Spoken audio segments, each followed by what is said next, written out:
मैं आज आपको धन्ना जाट के बारे में जितना मुझे पता है, जितना सुना है, उतना वृतांत बताना चाहूंगी कि एक नन्हा बालक जो बिल्कुल पवित्र आत्मा था, कैसे भगत बना, कैसे भक्ति में रमा और कैसे इतिहास के पन्नों में उसने अपना नाम दर्ज करवाया। यदि धन्ना जाट की कहानी आपको पसंद आए तो कृपया करके लाइक और सब्सक्राइब अवश्य कीजिए। सुनिए धन्ना जाट की भक्ति की कहानी। धन्ना जाट एक किसान के घर में पैदा हुआ। जब वह नन्हा बालक था, पड़ोस में घूमता फिरता, खेलता कूदता। ऐसे ही एक दिन मंदिर के आगे खेल रहा था। उसने देखा कि पुजारी आरती कर रहा है और थाली में भोजन लेकर ठाकुर जी को भोग लगा रहा है और तरह तरह के भजन गा रहा है। अब धन्ना देख रहा था और उस नन्हे बालक के मन में भक्ति की भावना जागृत हो रही थी कि जब ये भगवान को भोग लगा के खाना खाता है, इस मंदिर में इतना बड़ा मंदिर है, परमात्मा का वास है, इसके पास तो बहुत सारी मिठाइयां हैं, बहुत सारे फल हैं, बहुत अच्छा अच्छा भोजन है, तो मैं भी क्यों नहीं परमात्मा की भक्ति करूं ताकि मुझे भी सब कुछ धन धान्य से भरपूर हो जाऊं और सारी चीजें मिल जाए। अब क्या होता है कि वो बालक मंदिर में घुसता है और उस ब्राह्मण से प्रार्थना करता है कि मुझे भी ठाकुर जी की आरती करने दो, मुझे भी ठाकुर जी को भोग लगाने दो। लेकिन ब्राह्मण पुजारी ने उस बच्चे को धमकाया और कहा कि पूजा करना जाटों का काम नहीं है, ये तो ब्राह्मणों का काम है, ब्राह्मणों को ही ज्ञान है पूजा पाठ का। जाट तो सिर्फ खेती कर सकते हैं, हल जोत सकते हैं, अनाज उगा सकते हैं, भक्ति नहीं कर सकते, क्योंकि भक्ति करना तो ब्राह्मणों का ही काम है। अब उस नन्हे बालक में भक्ति की भावना जागृत हो चुकी थी और जिद करने लगा कि नहीं पुजारी जी, मुझे भी एक ठाकुर दो, तेरे पास तो मंदिर में इतने ठाकुर हैं, मैं भी अपने घर ले जाकर पूजा करूंगा और ठाकुर को खाना खिला के खाना खाऊंगा। अब ब्राह्मण ने क्या किया कि एक जो सबसे पुराना पत्थर पड़ा था वो उठा के धन्ना को दे दिया कि जा, तेरा ठाकुर यही है, और झल्लाता हुआ कहा कि तुम्हें क्या पता पूजा क्या होती है, जाओ यही तेरा ठाकुर है, इसी को खाना खिला देना। आप नन्हे बालक का पवित्र मन उसी पत्थर को लेकर अपने घर आ जाता है और अपनी माँ को कहता है, माँ आज के बाद मैं नहा धोकर तब खाना खाऊंगा जब मेरा ठाकुर खाएगा। अब माँ भी चकरा जाती है कि इतना तो मुझे खेत का काम है, पशुओं का काम है, अरे ये नन्हा बालक कब नहाए धोएगा, खाना नहीं खाएगा तो मैं खेत में कैसे जाऊंगी। लेकिन कहते हैं कि बच्चे की जिद बहुत बड़ी होती है और वो अपने माँ बाप से मनवा कर ही रहता है।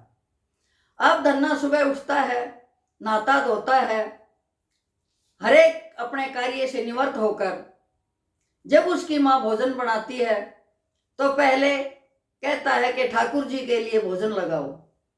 अब थाली में बाजरे की रोटी, चटनी और लस्सी का गिलास लेकर जाके ठाकुर की तस्वीर के आगे रख देता है और कहता है, हे कृष्ण भगवान, जब तक तू खाना नहीं खाएगा मैं भी नहीं खाऊंगा।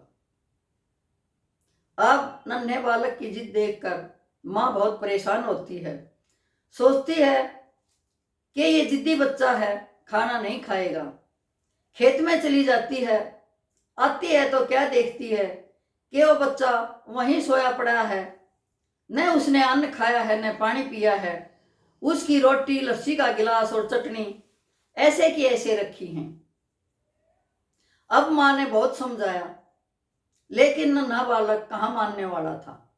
उसने कहा, मंदिर के पुजारी की रोटी तो ये रोज खाता है, मेरी रोटी कैसे नहीं खाएगा? मैं भी रोटी तब खाऊंगा जब भगवान मेरी रोटी खाएगा।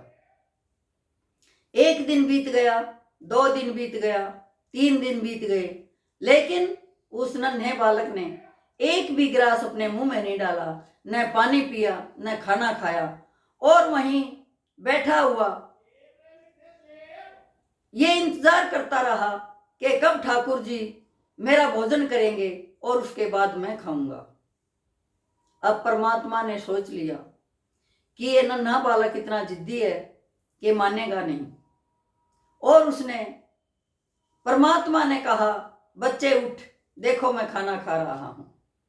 और बाजरे की रोटी और लस्सी भगवान गट गट पी गए, और नन्हा बालक देख रहा था। जो ही रोटी खत्म हुई, परमात्मा भी अंतर ध्यान हो गए। नन्हे बालक ने भोजन किया और हमेशा ही परमात्मा को भोजन करवा के भोजन करने लगा। एक दिन परमात्मा कहने लगे, नन्हे बालक तुझे क्या चाहिए? बोले, मंदिर में सारी चीजें हैं, फल हैं, मिठाइयां हैं, क्योंकि उसे तो सिर्फ उन्हीं चीजों की आवश्यकता थी जो खाने की होती हैं, क्योंकि बच्चे का मन चंचल होता है और उसे इतना ही ज्ञान होता है कि खाने पीने की चीजें बहुत अच्छी होती हैं और खा पी के मस्त रहना और खेलना। अब परमात्मा ने कहा, तथास्तु। उसके घर में इतना धन धान्य से भरपूर हो गया कि जो बच्चे की दिल करता वही उसके लिए आ जाता। अब दुनिया खेत में जाती, लेकिन धन्ना जाट तो अपनी भक्ति में लगा रहता। उसकी पत्नी कहने लगी, बड़ा हुआ, शादी हो गई, कि तू पूजा पाठ करे जा, दुनिया जाली हड़ जोड़ के, तू यहीं बैठा रहिए, और दुनिया हड़ जोड़ के चली गई है, तेरे खेत में कुछ नहीं होना। अब धन्ना जाट घर में भक्ति कर रहा था। जो ही जाटनी जाती है कि चलो मैं तो कुछ खेत में करूंगी, तो क्या देखती है कि धन्ना तो खेत में हल चला रहा है। अब उसका दिमाग सोचता है कि जल्दी उठ के मेरे से आगे भाग के आ गया और इसलिए खेत में हल जोड़ रहा है, लेकिन उसकी तो आत्मा ही खेत में थी, शरीर तो उसका घर पे ही था, क्योंकि परमात्मा की भक्ति के द्वारा उसकी पत्नी को ये दिख रहा था कि धन्ना ने हल जोड़ रखा है और वो अपने खेत में फसल उगा रहा है। अब क्या देखते हैं कि परमात्मा कहते हैं कि कृष्ण भगवान छलिया तो थे ही, लेकिन वो ऐसे ही अपने भक्तों की सहायता भी करते थे और आज भी करते हैं। यदि कोई करवाना चाहे तो कहते हैं कि भगत के बस में है भगवान। यदि सच्ची भक्ति है, सच्ची आत्मा से, सच्ची लगन से भक्ति करते हैं, तो परमात्मा अवश्य ही हमें पर्चा देने आ जाते हैं, चाहे वो किसी भी रूप में आए। आप कहते हैं कि परमात्मा ने खुद धन्ना के खेत में हल जोता और उसकी फसल इतनी हो गई कि बहुत ज्यादा। अब एक बार का दृष्टांत है कि धन्ना बीज लेके खेत में बोने के लिए जा रहा था। रास्ते में साधु मिले, उन्होंने कहा, धन्ना हमें तो भोजन करना था। अब धन्ना ने सोचा, खेत घर में जाऊंगा पत्नी घर नहीं मिलेगी, खेत में मिलेगी। वहीं बनिए के यहाँ बीज को बेच दिया और साधुओं को खाना खिला दिया। अब खेत में गया तो क्या पोता, उसके पास तो बीज था ही नहीं।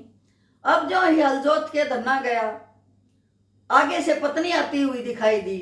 उसने छोटे छोटे कंकर इकट्ठे किए और अपनी भी झंडी होती थी, जो बीजों की झंडी जिसे बोलते थे, जिसमें बीज बोते थे, वो थैले टाइप हरे काली के गले में होता था, जिससे कि वो देसी ओरने में, जो देसी हड़ होता था, हड़ के पीछे ओरना होता था और ओरने में वो बीज छोड़ते थे मुट्ठी से। ऐसे ही वो कंकर छोड़ रहा था कि ताकि पत्नी को पता न चले और ये शोर न मचाए कि तूने बीज नहीं बोया है। अब उसने कंकर बो के खेत से घर आ गया। अब सोचने लगा कि तूने बीज तो बोया नहीं, फसल कैसे होगी। धन्ना की पत्नी कहने लगी, कई दिन हो गए गेहूं बोए, अब तो देख के आ, शायद जाम आए होंगे। लेकिन धन्ना को तो पता था कि तूने क्या बोया है। वो बोला, नहीं मैं नहीं जाता। अब कोई पड़ोसी जा रहा था, उससे धन्ना की पत्नी ने पूछा कि मारे भी गेहूं जामे कि नहीं जामे। अब उस पड़ोसी ने बताया कि तुम्हारे खेत में तो इतनी अच्छी फसल लगी हुई है कि उस समाने में, उस एरिया में किसी की भी फसल नहीं है। अब धन्ना समझ गया और मन ही मन कहने लगा, हे परमात्मा, तेरा कितना धन्यवाद करूं, तेरा कितना शुक्रिया करूं। मैंने तो घर की कलह से डरते हुए कंकर बोए थे, तूने तो आज भी मुझे अन्न से भरपूर कर दिया। जब पड़ोसी बता रहे हैं तो तूने तो दाना दाना मेरे खेत में बो दिया। वो दाना तुमने खाया नहीं बल्कि खेत में बो गया।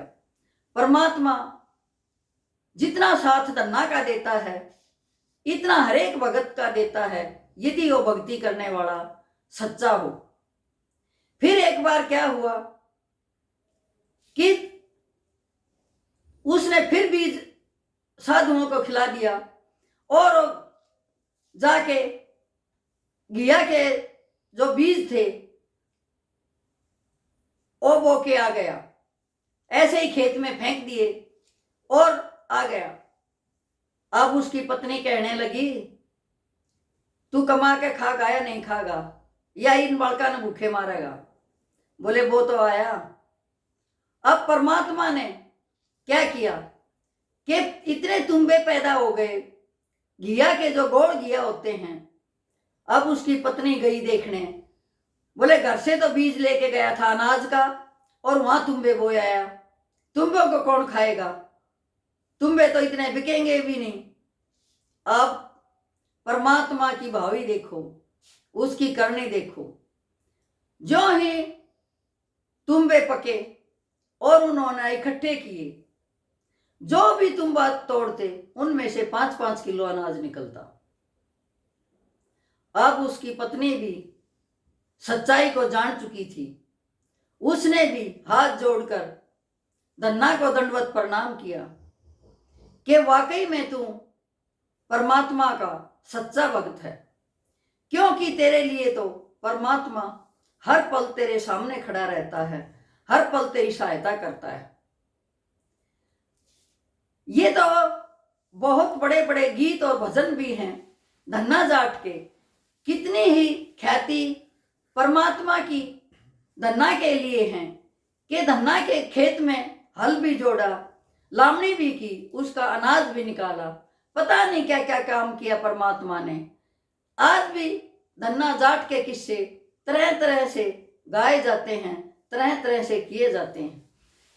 मेरा कहने का तात्पर्य यही है कि जो सच्ची आत्मा से, सच्चे जुनून से परमात्मा का ध्यान करता है, उसे परमात्मा उसकी मुराद अवश्य पूरी करता है।